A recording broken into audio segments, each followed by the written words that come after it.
कल अमेरिकी राष्ट्रपति डोनाल्ड ट्रंप की डिनर पार्टी में फायरिंग करने वाले शूटर को लेकर इस वक्त की बड़ी खबर आपको बता दें। जांच एजेंसी के मुताबिक वॉशिंगटन डीसी के हिल्टन होटल में शूटिंग में राष्ट्रपति डोनाल्ड ट्रंप हमलावर के निशाने पर थे।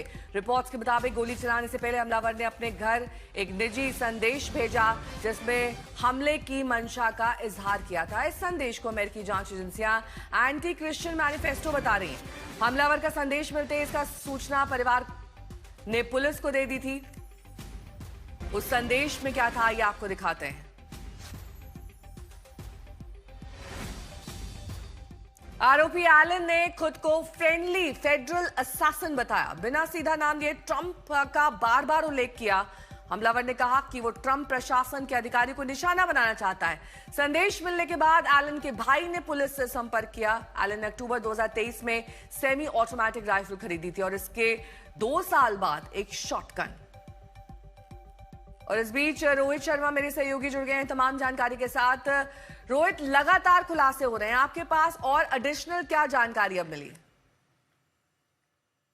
देखिए, आज जो जानकारी आई है वो ये आई है कि जो व्हाइट हाउस कॉरेस्पॉन्डेंस डिनर था उसका जो ये सस्पेक्ट है कोल एलन, जो 31 ईयर ओल्ड का है, कैलिफोर्निया से है, उसने एक मैनिफेस्टो लिखा था और उस मैनिफेस्टो में उसने क्लियर कहा था कि वो एक सरप्राइज देने वाला है। उसने एक ईमेल भेजा अपने घर वालों को, अपने चाहने वालों को, और उसमें उसने बताया कि मैं आज आप सबको एक सरप्राइज दे रहा हूं, मैं आप सबसे माफी मांगता हूं, और मैं ट्रैवल करके गया हूं यहाँ से, मैं अपने स्टूडेंट से माफी मांगता हूं। मैंने ये बताया लोगों को कि एक पर्सनल इमरजेंसी है, इसके चलते हुए मैं यहाँ से जा रहा हूँ, मैं ट्रैवल करके यहाँ पे आया।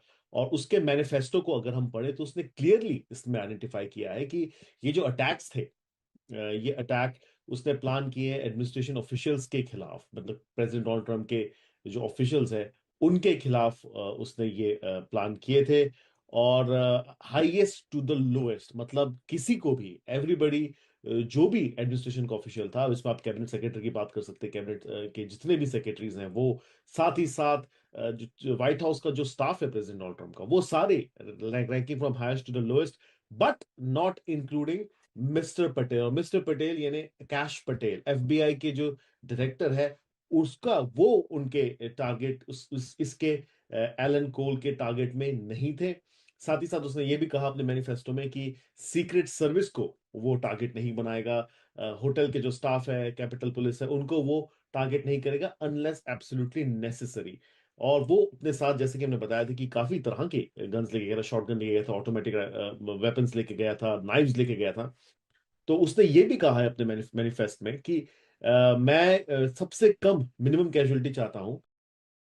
ठीक है रोहित, बने रहिए हमारे साथ। इस बीच अमेरिकी राष्ट्रपति डोनाल्ड ट्रंप ने शूटर के बारे में फॉक्स न्यूज से खास बातचीत में खुलासा किया कि उसका दिमाग ईसाइयों को के खिलाफ नफरत। रोहित, मेरे सहयोगी जुड़े हुए हैं सीधे वॉशिंगटन से। रोहित, ट्रंप की बातें तो हमने सुन ली, हमलावर की मंशा के बारे में भी पता लग गया कि वो एंटी क्रिश्चियन है, क्रिश्चियन से हेट करता है, लेकिन ये पूरी प्लानिंग और इतनी हिम्मत कैसे लाई उसने? यही बात है जो जो मैनिफेस्ट में उसने लिखा है कि ग्रज तो यही था।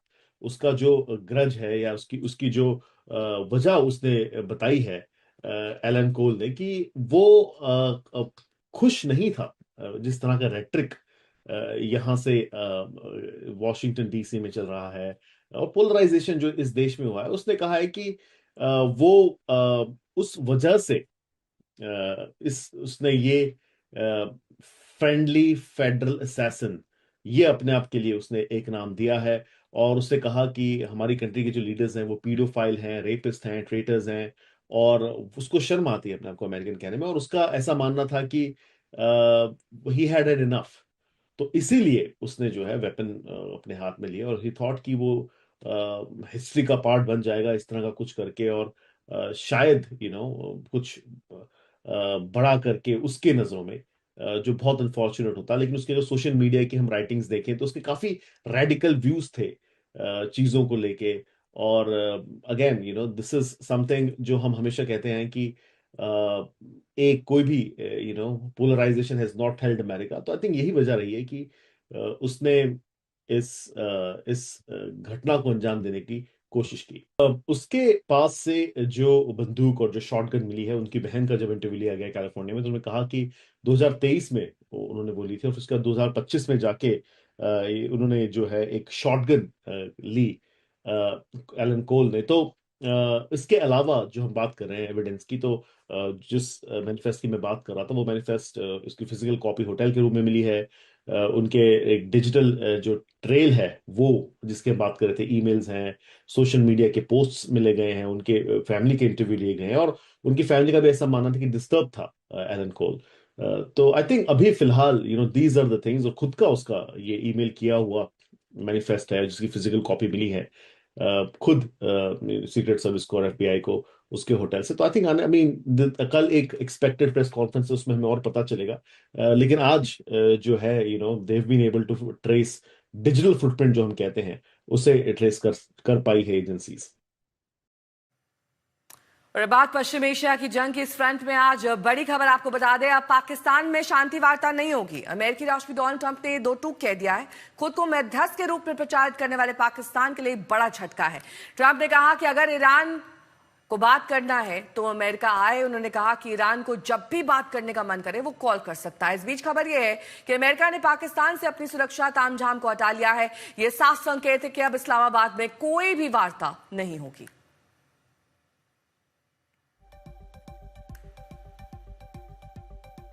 मिडिल ईस्ट संकट के बीच कूटनीतिक हलचल तेज है। ईरान के देश मंत्री अब्बास अराक्ची रूस के लिए रवाना हो गए हैं, जहां अमेरिका इजरायल के साथ तनाव जारी है।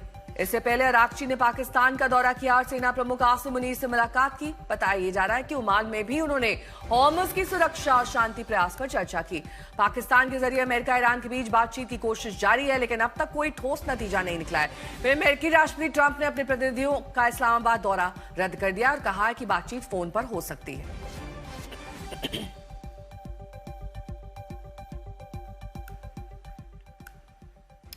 रोहित शर्मा मेरे सहयोगी जुड़े हुए हैं। रोहित, अगर पाकिस्तान में अब बातचीत नहीं होगी तो अब क्या विकल्प बचे हैं? क्योंकि ट्रंप तो ये कह रहे हैं कि वॉशिंगटन आइए, वहीं पर बातचीत होगी।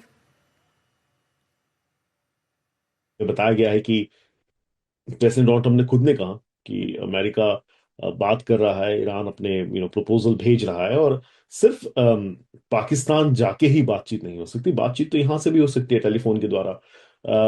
तो अभी भी America is talking, America is willing.